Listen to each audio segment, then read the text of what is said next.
안녕하세요. 아르테입니다. 2024년이 우리 곁을 찾아왔습니다.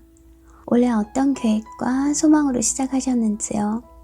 다들 그러시겠지만 저도 많은 기도 제목과 소망으로 이전과 다른 오늘과 내일을 꿈꾸며 힘차게 시작했습니다. 무엇보다 주님과 더 깊은 교제 가운데 주님의 성품을 닮는 자로 변화되기를 소망하며 올해 읽고 싶은 책들 중에 유기성 목사님의 주 안에서 사람은 바뀐다로 시작했습니다. 오래전 어떤 분이 사람이 바뀌는 데는 1000년이라는 시간이 걸린다는 말을 들으며 고개를 끄덕이며 공감했었습니다. 자기 개발, 세월이 더해지는 과정 속에서 어느 정도 변할 수는 있겠지만 근본 본인이 가지고 태어난 기질, 성품은 쉽게 변할 수 있는 게 아니라는 생각에서였습니다. 그럼에도 늘 변화되기를 소망했고 어떻게 하면 그리스도인답게 살아낼 수 있을지에 대한 고민을 안고 살았습니다. 주 안에서 사람은 바뀐다. 책의 제목을 보며 눈물나게 반갑고 감사했습니다. 주님이 변화시켜 주실 것을 기도하면서도 주님이 나를 변화시킬 것이라는 믿음은 없었습니다. 주님을 향한 믿음보다 내가 어떤 사람인지를 너무 잘 알기에 단단하게 굳어있는 나를 깨뜨리는 것이 얼마나 어려운지에 대한 확신이 더 컸던 탓입니다. 주님은 모든 것이 가능한 분이시고 손끝 하나만 움직여도 온 세상을 변화시키실 수 있는 분이신데 말입니다. 쉽게 흔들리고 넘어지고 여리기도 하고 때론 강한 척 하려고 기를 쓰기도 하는 작은 내가 하나님의 능력보다 더 드러나 보였던 때문입니다. 가끔은 변화되었는가 싶어 기뻐하다가도 어떤 환경에 던져주면 또 제자리 걸음을 하는 내 모습과 나와 별반 다르지 않게 사는 주변 사람들에 대한 실망감 때문에 참 변하기 힘들다는 생각을 늘 바닥에 깔고 살았는지도 모르겠습니다. 주님은 분명히 말씀하셨습니다. 그런즉 누구든지 그리스도 안에 있으면 새로운 피조물이라 이전 것은 지나갔으니 보라 새 것이 되었도다. 주님 안에 있으면 변화된다는 것입니다. 주님이 내 안에 계시면 이전에 내가 아닌 새 생명으로 태어난 새 사람이 된다는 것입니다. 주님을 바라보겠다는, 주님만 의지하겠다는, 주님 안에서만 살겠다는 마음만 먹어도 주님은 놀라운 변화를 주십니다. 도저히 사랑할 수 없는 사람을 위해 기도하고 눈물을 흘리며 마음 깊은 곳에서 그를 향한 따뜻함이 흘러넘치게 됩니다. 항상 기쁨과 감사가 넘칩니다.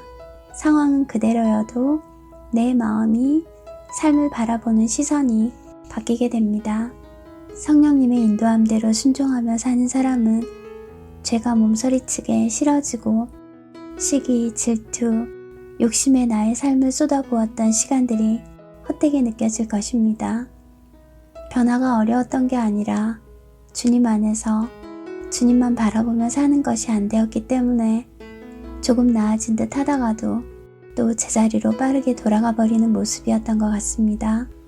너희는 유혹의 욕심을 따라 썩어져가는 구습을 따르는 옛사람을 벗어버리고 오직 너의 심령이 새롭게 되어 하나님을 따라 의와 진리의 거룩함으로 지으심을 받은 새 사람을 입으라.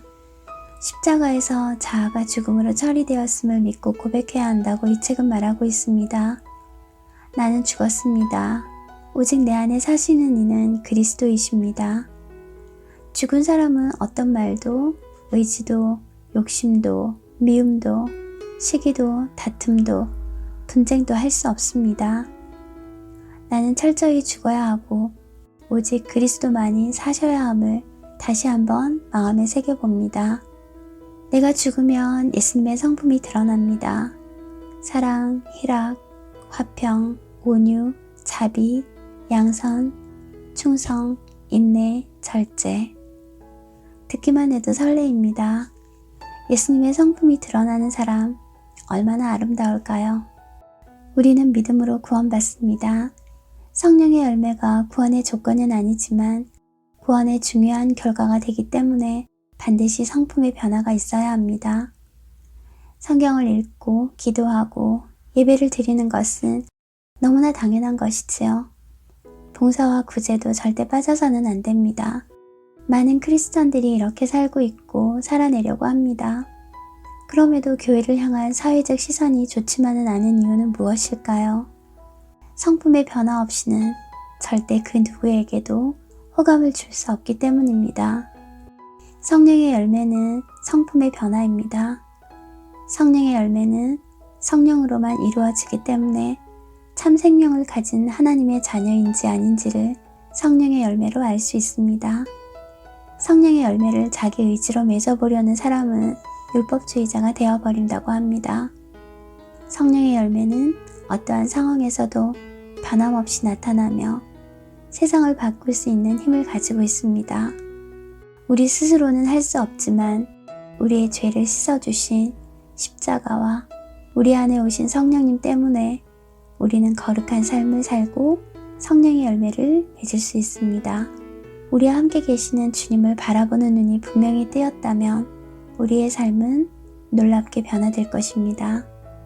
예수님과 살고 주님을 바라보고 주님 안에 거하며 살다 보면 주님이 우리의 삶을 놀랍게 변화시켜 주실 것입니다.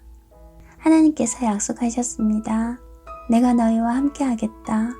세상 끝날까지 너희와 항상 함께 있으리라.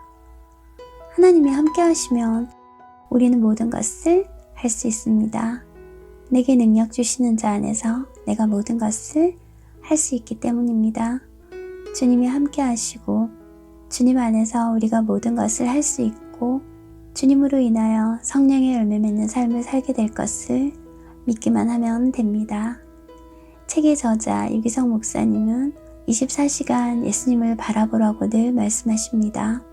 어떻게 24시간 주님을 바라볼 수 있을까요? 중요한 포인트는 예수님을 향한 우리 마음의 갈망에 있다고 합니다. 예수님을 간절히 원하고 예수님께 생각을 고정하라는 것입니다. 나를 구원하신 예수님께로 내 마음을 온전히 향하라는 것입니다. 우리 자신이 주인인 삶을 포기하겠다는 결단을 하라고 하십니다. 작은 변화가 지금 저와 여러분께 일어날 것입니다. 사랑할 수 없었던 사람이 불쌍한 영혼이라는 생각이 들고 좀처럼 용납하기 어려웠던 일들도 용납이 되고 예전 같으면 마음이 완전히 무너졌을 텐데 지금 그 안에서 기쁨과 의미를 발견하게 된다는 것, 바로 성령의 열매가 맺어지고 있다는 증거라고 합니다. 성령의 열매는 우리가 맺는 것이 아니라 예수님이 맺어주시는 것입니다. 이 책을 보면서 저에게도 이런 놀라운 변화가 올 한 해 일어나기를 기도했습니다.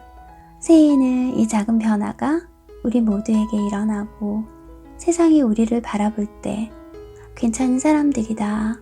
저 사람처럼 나도 하나님을 믿고 싶다는 고백이 넘쳐나기를 소망하고 기도합니다.